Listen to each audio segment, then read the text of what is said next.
France Eto Kabeka, directrice des programmes à la télévision nationale congolaise, précédemment directrice de l'information.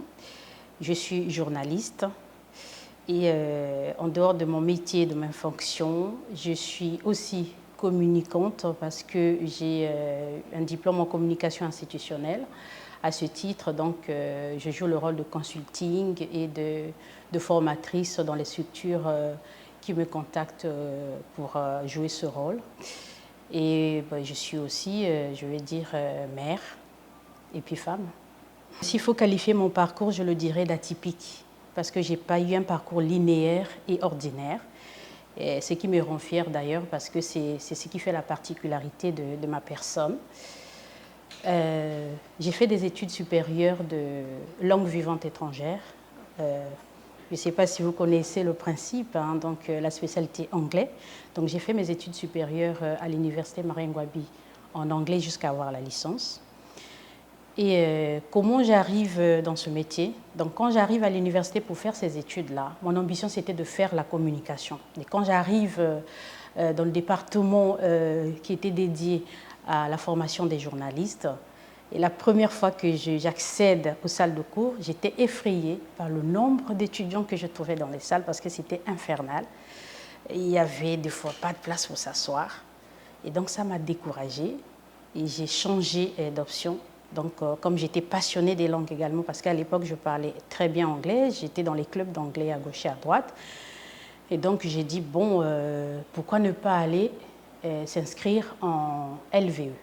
Donc c'est ce que j'ai fait. Et là-bas, donc j'ai appris la civilisation et la littérature du monde anglophone, et en m'appuyant spécifiquement sur les États-Unis. Et à l'issue donc de ma licence, comme j'étais vraiment passionnée de la communication, parce qu'à côté, avec les collègues avec qui on nourrissait les mêmes passions, on a créé un club média et qui nous permettait en fait, en plus de nos compétences en langue, d'aller les mettre à la disposition du public, sinon de ces personnes qui en avaient besoin. Parce qu'on s'est dit que l'anglais, c'est quand même une langue de travail universellement. Pourquoi ne pas partager cette passion avec d'autres? Donc, on a créé une émission qu'on a voulu diffuser à Télé Congo. On va au ministère de la Communication pour mener des démarches parce que la télé dépend du ministère de la Communication. Quand on arrive là-bas, et on m'oriente donc à la télévision nationale pour un stage d'imprégnation afin de me lancer donc dans cette émission que je souhaitais faire avec mes collègues. Et donc quand j'arrive à la télé, il fallait faire le tour des directions, à commencer par la direction de l'information, puisqu'il s'agissait d'abord de connaître les rouages du métier. Et quand je commence à la direction de l'information, finalement je me suis arrêtée là. On n'a plus voulu me laisser partir.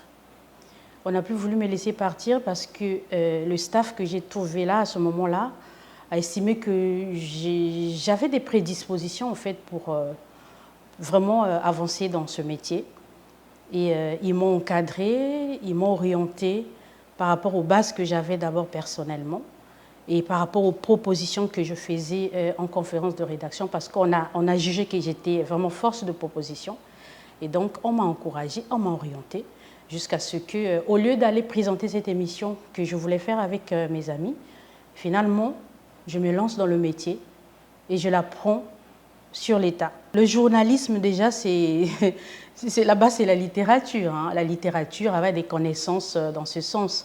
C'est vrai que je n'ai pas appris le métier en tant que tel, mais par ma passion, puisque mon ambition, c'était de faire ce métier, et par ma passion, mes recherches personnelles, à côté de la formation en langue vivante étrangère que je faisais, je me formais déjà à ma façon.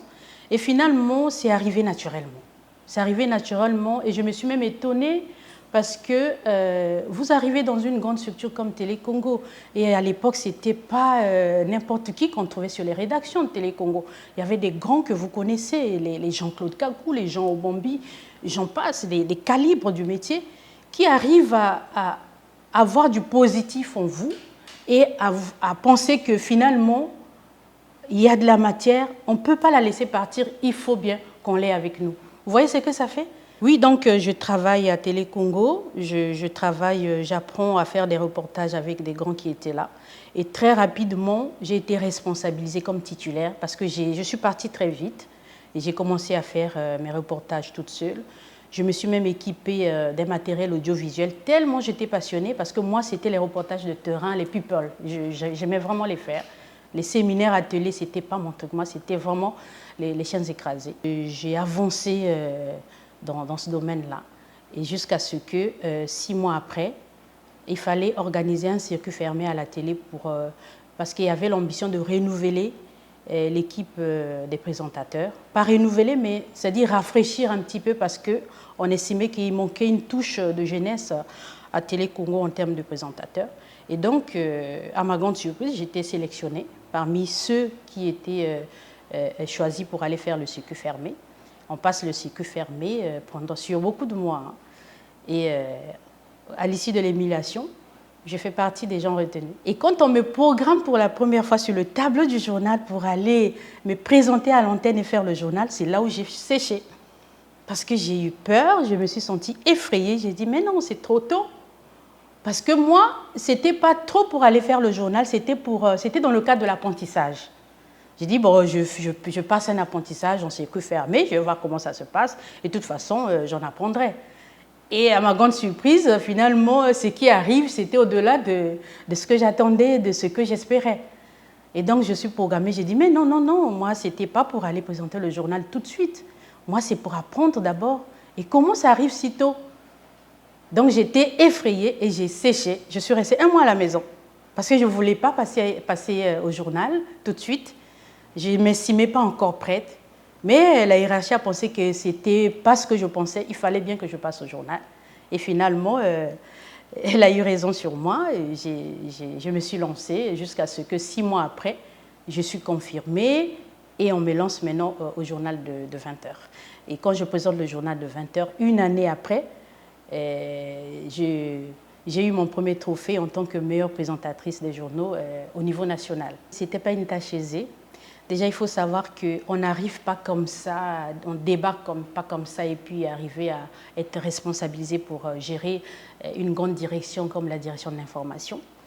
Déjà, par mon profil et par mon parcours, je pense que j'avais des aptitudes nécessaires à relever ces défis-là. Puisqu'après mon apprentissage en journalisme, je ne me suis pas arrêtée là malgré le succès que j'avais déjà. J'ai décidé de partir à l'étranger et d'aller encore me parfaire, de remplir encore plus en termes de compétences et d'avoir des diplômes dans ce domaine qui me permettent d'asseoir vraiment mes compétences en matière de journalisme. Donc je suis partie d'abord aux États-Unis. Je pars aux États-Unis, je fais donc journalisme d'investigation parce que c'était mon domaine de prédilection puisque j'aimais bien les reportages people. Donc ça nécessite vraiment un grand travail de recherche et d'investigation et ça rentrait bien vraiment dans le créneau de mes passions. Et donc je suis allée faire cette option-là aux États-Unis. Et donc quand je finis aux États-Unis à l'Université du Minnesota, je pars ensuite en France où je fais le journalisme au sens large du terme jusqu'à avoir les diplômes que j'ai. Et après le journalisme, j'ai décidé de faire communication parce que ce n'est pas la même chose. Il y a souvent confusion dans la tête des gens. Journalisme et communication, ce n'est pas vraiment la même chose. Et donc, je suis allée faire communication. Et j'ai l'option communication institutionnelle. Pourquoi je me suis décidée à aller faire communication? Parce que, étant au Congo, on était souvent sollicité dans les structures, les institutions, les cabinets pour assurer le rôle de soit attaché de presse, soit conseiller en communication. Mais on oublie que ce n'est pas vraiment le rôle d'un journaliste. Ça, c'est le rôle dédié généralement aux communicants. Donc, je voyais qu'il y avait un manque dans ce sens-là parce que la plupart des journalistes congolais s'érigent en communicants, en attaché de presse, en conseiller en communication, qui en réalité est une tâche qui nécessite quand même une autre formation. Donc, c'est ça qui m'a boosté à aller faire cette formation jusqu'à avoir un MBA, donc un MBA en communication institutionnelle. Et après, bon, j'ai décidé de revenir au pays pour reprendre mon métier et puis poursuivre avec Télécom. Mes ambitions personnelles et ma vision de la chose. J'ai travaillé à Télé Congo depuis toute jeune, donc c'est ma maison. Je connais ses limites, je connais ses qualités, ses valeurs. Donc, en arrivant là, je me suis dit, pourquoi ne pas faire en sorte de travailler de cette façon pour améliorer les choses, pour essayer de relever le niveau. Je pense que c'est fort déjà de mon expérience en tant qu'enfant de la maison, fouille même de Télé Congo, qui en fait finalement m'a mis dans une situation naturelle de bien gérer cette fonction. Parlons d'abord des compétences internes. Il y a un réel problème, ça c'est de manière générale. Il y a un réel problème parce que la plupart des personnes qui arrivent dans les structures comme les nôtres, sachant que c'est l'État, c'est la fonction publique, la plupart n'ont pas assez d'ambition. C'est une sorte de, on va dire, un placement. Les gens viennent par placement. Et quand ils arrivent, c'est bien d'être placés, mais ne sont pas déterminés à s'approprier le métier. Donc là, c'est déjà un problème. Et deuxième problème, dans nos universités, on forme théoriquement, mais il n'y a pas le côté pratique. Et les gens partent de l'école et viennent apprendre le métier sur le terrain. Et quand il arrive, il est déjà journaliste, mais un journaliste qui a plein de lacunes, qui a encore beaucoup à apprendre en termes de compétences de terrain. C'est là où il y a aussi problème. Donc moi, quand j'arrive à la direction de l'information, mon premier défi, c'était d'abord d'essayer de relever le niveau de certains collaborateurs que j'estimais qui avaient besoin de notre coup de pouce pour asseoir leur professionnalisme. Donc on a travaillé avec mes équipes qui étaient là. On a mis en place beaucoup d'initiatives en faveur de nos collaborateurs. En exemple, je peux citer un projet qu'on appelait les ateliers de la rédaction, que j'animais chaque vendredi. Et c'était vraiment un apprentissage dans les conditions directes. Donc vraiment, on mettait en condition et en situation les collaborateurs. Et ça a beaucoup payé parce qu'on a eu à détecter beaucoup de talents à travers ces ateliers. On a eu aussi à aider certains collaborateurs qui se sous-estimaient à se voir finalement être capables de faire des choses qui ne mesuraient pas. La pression, ça ne manque pas dans notre métier, il y en a plein, surtout qu'on est taxé, nous, Télé Congo, d'être trop politique. Ça se ressent à travers l'écran ici et aussi dans notre manière de faire. Et quand on a affaire aux politiques, vous savez ce que ça donne. Des fois, il y a des incompréhensions. Tel élément n'est pas aligné aujourd'hui. Pourquoi pas aligné? Pourquoi attendre demain? Pourquoi c'est l'élément de tel qui passe? Pourquoi pas le mien? Donc, il y a eu toutes sortes de pression dans ce sens. Des fois, on est désorienté dans notre manière de faire parce que nos partenaires s'érigent parfois en donneurs de leçons, pensant pouvoir faire notre métier mieux que nous. Et pour ceux ou celles qui ne sont pas très outillés, se laissent embarquer dans cette incompréhension. Et finalement, se déroutent. Une année et demie étant la toute première femme depuis que Télé Congo existe en 1962, j'arrive à être la toute première femme à occuper la fonction. Et je tiens pendant une année et demie et je gère la rédaction dans des conditions très difficiles de coronavirus, la crise sanitaire qui arrive, dont personne ne soupçonnait l'issue. On a travaillé dans la psychose totale, dans la crainte, dans la pression. Et il y a eu des moments où il n'y avait rien dans la ville en termes d'activité. Il fallait créer, il fallait orienter, il fallait imaginer. Et je pense qu'on a donné le meilleur de nous-mêmes pour y arriver. Et les traces sont là parce qu'il n'y a pas que ça. Il y a aussi que quand on arrive, on a vu que Télé Congo, par rapport au retour que nous avons de nos téléspectateurs, avait quand même besoin de quelques touches de rafraîchissement. À tous les niveaux certainement, mais moi, en ce qui me concerne en tant que directrice de l'information, j'ai pensé qu'il fallait commencer par rafraîchir le générique du journal, parce qu'on a un journal qui est déjà classique, mais comment faire pour essayer de faire plaisir et d'attirer l'œil de nos téléspectateurs. Donc on a mis en place ce projet, on l'a réalisé. On a pensé aussi qu'il y a aussi un autre problème. Le journal étant classique, il est quasiment vide. Parce que quand vous arrivez à Télé Congo, vous avez pris le journal en cours, ou si vous avez manqué à bien comprendre le lancement du présentateur, vous avez du mal à vous fixer. Donc on a pensé à mettre les sous-titrages de chaque élément. Donc on a travaillé là-dessus, on a formé les collaborateurs sur ce travail-là et ça a marché. On a aussi pensé à changer le protocole de présentation du journal. Aujourd'hui à Télé Congo, c'est un plaisir de voir que les journalistes commencent leur présentation en étant debout devant et puis à conclure aussi debout devant le plateau. Ça plaît aux téléspectateurs parce que ça change un peu du journal classique que nous avions.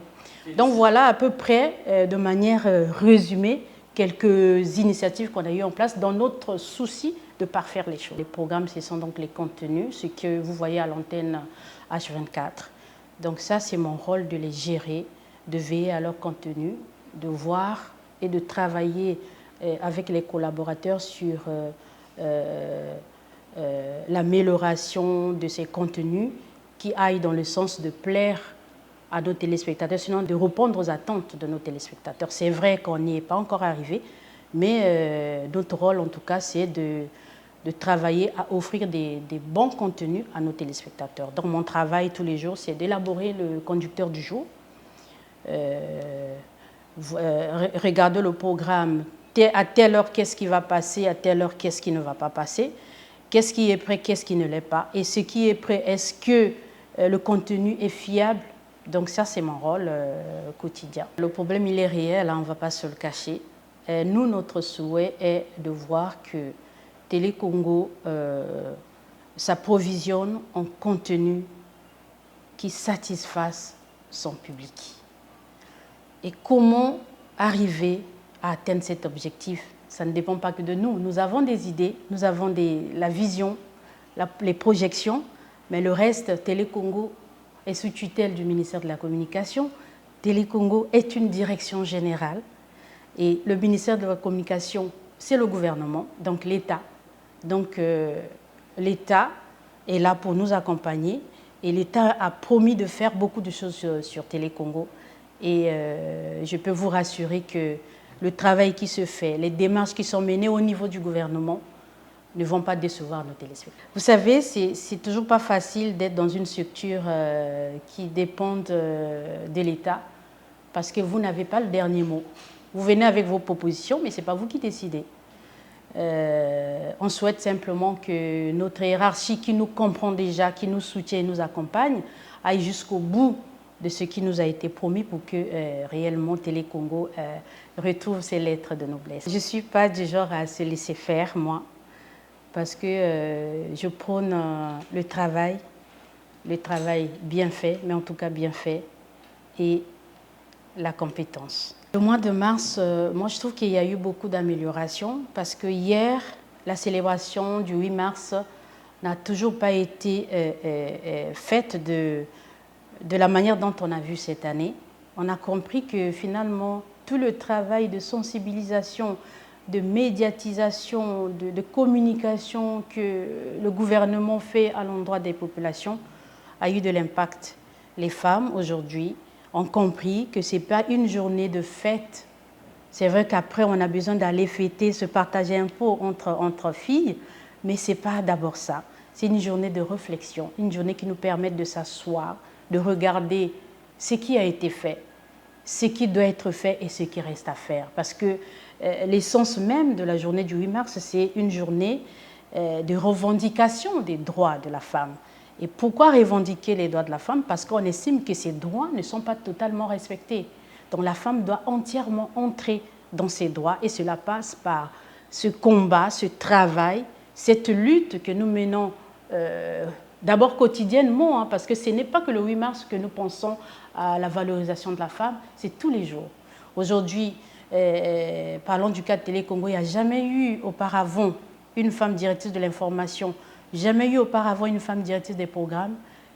Ça a commencé par moi et ça s'est perpétué au niveau de la direction de l'information avec Madame Bibiane Itoua.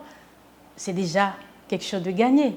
Donc, on estime que nous ne devons pas baisser les bras, nous devons travailler. Nous devons aussi emmener nos petites sœurs, nos mamans, qui ne comprennent pas encore la profondeur de cette journée. En 3 mots, je dirais travail, détermination, pugnacité. Ça, c'est moi. Et puis, j'ai le main sur le cœur. Je suis une maman, je suis une femme, je comprends, j'oriente, j'encadre. Et mes ambitions, déjà en tant que directrice à Télé Congo, c'est de voir que Télé Congo arrive à être cette chaîne, puisqu'on appelle Télé Congo la chaîne mère. Ce n'est pas un mot fortuit, parce que c'est la réalité. Nous sommes la chaîne mère, mais nous devons habiter ce qualificatif-là par notre travail, par ce que nous proposons à nos téléspectateurs. Et mon souhait, c'est de voir que demain, Télé Congo soit cette chaîne qui fasse la fierté de notre pays. Partout où je passe, c'est la première initiative que je mets en place, encadrer, former. J'arrive à la rédaction, il y a plein de compétences à la rédaction de Télé Congo. Et à côté de ces compétences, on s'engage, on essaye de s'imposer et à mettre en place notre vision, pensant qu'il y a des choses à faire. Et ça marche. C'est parce qu'on estime qu'on a quelque chose à donner et on veut partager cette chose-là avec ceux qui en ont besoin. Moi, je suis tout à fait disposée à partager mes compétences avec celles qui en ont vraiment besoin.